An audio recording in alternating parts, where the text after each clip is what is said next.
من وجهة نظري يعني ان محمد رمضان بيمثل ان هو ابن بلد وطيب ومتواضع وبيحب الناس كلها، لكن في الحقيقة هو عامل لنفسه مسافة كده او عامل لنفسه مساحة كبيرة جدا، وما هواش بالتواضع اللي بيظهره قوي.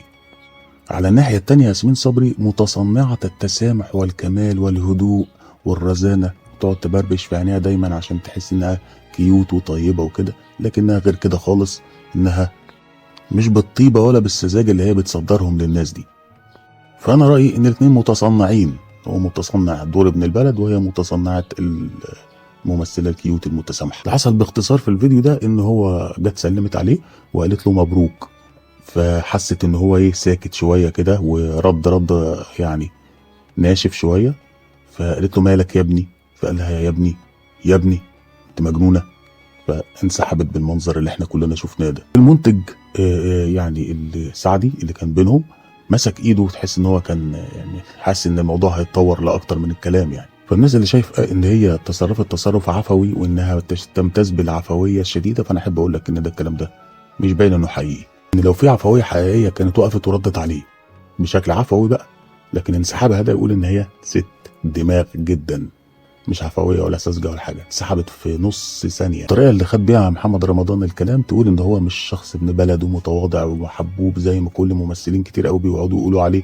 انه في الحقيقه متواضع. يا جماعه انا مش عارفه ليه هو بيطلع على السوشيال ميديا يستفز الناس او يبان قدامهم ان هو يعني الناس تفهمه ان هو مغرور، لا ده في الحقيقه بيطيب وبيسلم على الناس وبتاع. فالفيديو ده يكشف لك ان هو لما بيسلم كويس وكده لحد ممكن يكون هو اصلا وقتها بيتصنع التواضع وكده، لكن بلا شك هو عايز يعمل لنفسه مسافه. ممكن تختلف تتفق معاها، ممكن تشوفهاش حاجه وحشه اصلا، ليه الكلام ده اصلا محدش يعرف. الفنانين اللي ناجحين في السينما وبيجيبوا ايرادات، يعني الناس بتخش لهم بفلوس، بتقطع تيكت وتدخل بفلوس، وده نجاح اقوى بكتير جدا من النجاح التلفزيوني اللي هو اصلا التلفزيون مسلسلات مرميه قدامك ببلاش كده.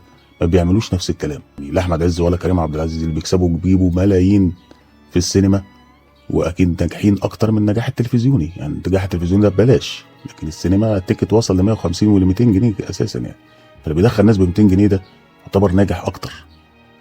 ده اللي يتفهم منه لو كان عمل مسافه بينه وبين الناس او بينه وبين زمايله يعني. خد الفيديو بقى هو ونزله على الصفحه بتاعته وكتب عليه الناس اللي بتتنك انا بديها فرصها، يعني ترجم اللي هي عملته ده بانه تناكه. والمشكله اصلا ترجع لفكره انها لما قالت ان فيلم الديزل محققش نجاح كبير، غالبا ده اللي عمل كل الكلام ده،